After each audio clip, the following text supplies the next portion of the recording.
Buvez, buvez, buvez. Vaporisez, vaporisez, vaporisez. L'eau, c'est la vie. Ouh, loulou. Il y en a qui vont faire des gros yeux, comme ça. Vous allez rigoler, parce que c'est exactement ce que j'ai fait.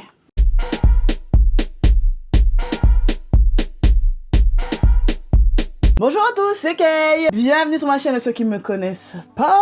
Bonjour à mes habitués, bonjour à mes nouveaux abonnés. Bonjour à tout le monde en fait. Gros bisous à tous. Mouah.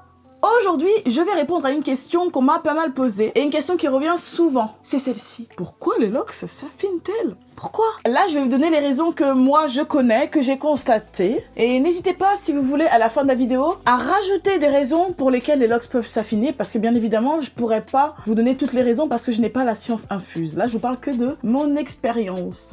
Alors déjà, premièrement, ce que je peux vous dire, c'est que elles peuvent s'affiner à cause d'un resserrage trop fréquent. Aussi bien le resserrage au crochet qu'au resserrage en twist peut affiner la lock. C'est-à-dire que du moment qu'on resserre trop fréquemment, ça veut dire qu'il n'y a pas assez de repousse pour ne pas avoir à tirer sur les racines. Crochet ou en tournant, c'est la même chose. Tant que vous resserrez, c'est qu'on tient. Faut pas le faire trop souvent ou il faut le faire tout doucement. En ce qui concerne le twist, il faut y aller doucement. Pas tirer comme un bourrin et resserrer jusqu'à ce que vous sentiez que votre crâne soit tiré. Ensuite, ça rejoint ce que je viens de dire. Il va falloir éviter aussi les coiffures qui sont trop serrées. Par exemple, une coiffure avec des twists ou sans twist, avec des tresses serrées, avec des fishtails, avec tout simplement un élastique trop serré. Vous voyez, ça va créer une tension qui va faire que vos cheveux vont se déraciner carrément, voire justement abîmer la fibre capillaire, ce qui va faire que le cheveu va être un peu plus fin et que vous verrez une différence dans votre locks. Une utilisation des mauvais produits. Alors, chose toute simple, quand par exemple vous utilisez des produits qui sont à base de wax, donc c'est un dérivé du pétrole que je déteste au plus haut point,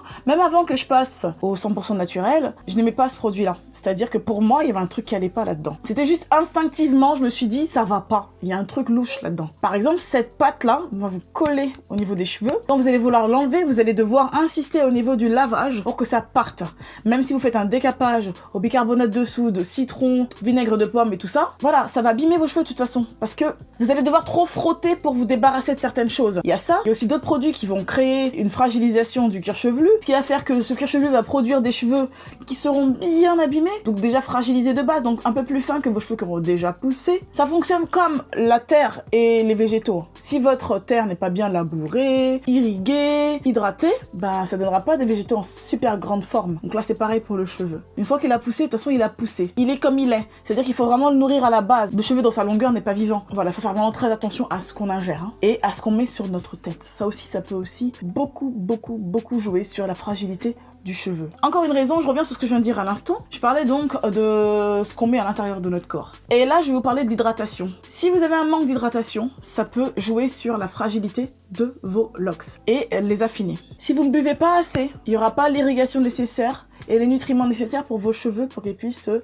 pousser correctement. Si vous ne vaporisez pas assez vos cheveux avec de l'eau, tout simplement, de temps en temps, et ben votre cuir chevelu sera sec et là aussi il va pas fonctionner à 100% de ses capacités. Le corps est fait pour fonctionner avec de l'eau. Sans eau, on meurt. Je vous apprends rien. Sans eau, votre cheveu meurt, votre peau meurt. Voilà, tout va ensemble en fait. L'eau, c'est la vie. Je dis ça d'une façon, on dirait que je suis pas sérieuse, mais je suis super sérieuse. L'eau, c'est la vie. Buvez, buvez, buvez. Vaporisez, vaporisez, vaporisez. L'eau, c'est la vie. Là, la raison que je vais vous donner, vous allez rigoler. Parce que c'est exactement ce que j'ai fait. Et que je vous ai dit presque regretté aujourd'hui. Je dis presque parce que de toute façon, je l'aurais fait quand même. Il fallait que je passe par là. Je vais vous parler de la décoloration. Ouh, loulou. Il y en a qui vont faire des gros yeux, comme ça. Mais la décoloration, franchement, ça va pas à tout le monde. C'est-à-dire que moi, j'ai fait la décoloration pour avoir mon beau rouge vibrant que j'aime, comme je vous l'ai déjà dit. Je vais revenir à mon rouge vibrant, mais au naturel. En espérant que ça fonctionne bien, parce que, comme je l'ai déjà dit encore, putain, je vieillis quand même. Je radote. Et ben, je vais le faire devant vous avec du 100% naturel. Je reveux mon rouge qui me manque. En plus, l'été arrive, donc ouais, il me faut mon rouge absolument. Et donc, à partir de là, je me suis bien rendu compte que mes cheveux étaient fragilisés. C'est-à-dire qu'il m'est arrivé, avant que je coupe mes cheveux, d'avoir des petites pointes de cheveux qui partent d'elles-mêmes. Des petites pointes de même pas 1 centimètre, des petites pointes de quelques millimètres, mais des petits bouts de mes cheveux qui décidaient de se tailler, quoi, de barrer. J'ai pas compris, je me suis dit, ouloulou, que se passe-t-il? La première fois que ça m'arrive, pourtant j'avais déjà décoloré mes cheveux avant, là je redécolorais que au niveau des racines, jamais je refaisais de décoloration sur les longueurs, je le conseille pas pour les personnes qui aiment les décolorations. Il faut toujours reprendre que les racines, on ne décolore pas la partie qui est déjà décolorée, parce que c'est encore encore pire. Là, je pense que vous perdez tous vos cheveux, ça devient du chewing-gum, y a plus rien à faire. Donc voilà, il y a déjà ça qui peut fragiliser vos cheveux et peut-être aussi les affiner, premièrement. Deuxièmement, il y a aussi ce qui va rejoindre la décoloration, la coloration. Là aussi, il faut faire attention à choisir des colorations sans ammoniac, etc. Si vous pouvez mettre juste une coloration semi-permanente, si vos cheveux sont déjà décolorés, profitez de la coloration semi-permanente. Parce que celle-ci, vraiment, il n'y a pas vraiment d'agent très agressif pour le cheveu. Ça va juste être comme un pigment que vous allez mettre par-dessus vos cheveux qui sont décolorés. Ça va juste apporter une petite couleur en plus, c'est comme un maquillage. Et ça va partir au fur et à mesure des lavages. Voilà, je fais juste part de mon expérience pour éviter des petites dérives si vous pouvez. Mais de toute façon, si vous l'essayez, essayez. Hein. Des cheveux, c'est juste des cheveux. Ça pousse, ça tombe, ça repousse, hein, on est d'accord? Ce qui peut aussi donc fragiliser le cheveu, ça rejoint, de toute façon tout ce que je vais dire là va rejoindre ce que j'ai dit juste avant. C'est un cuir chevelu qui serait sensibilisé justement par un manque d'hydratation, par un manque de... Attends, je vais encore pas me souvenir du nom.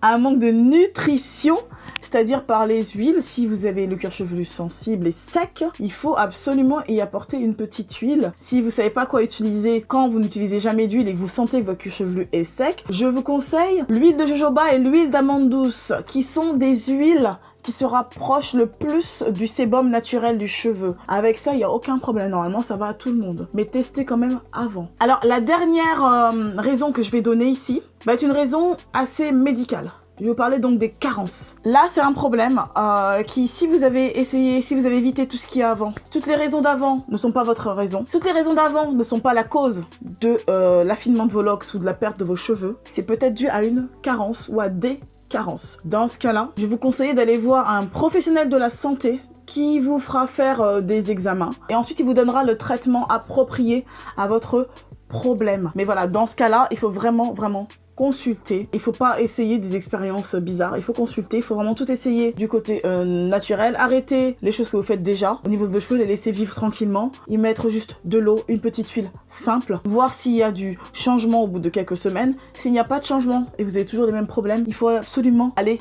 consulter. Parce que les cheveux, les problèmes de cheveux, la peau est souvent, je dis pas tout le temps, mais souvent lié à notre état intérieur. Et à partir de là, si vous êtes sûr que tout va bien à l'intérieur, il faut trouver ce qui va pas à l'extérieur. Donc ça doit être un produit que vous mettez qui va pas, une façon de vous occuper de vos cheveux qui ne correspond pas, voilà. Mais si tout ça, ça va, faites un petit check-up pour voir où vous en êtes. Et ben voilà.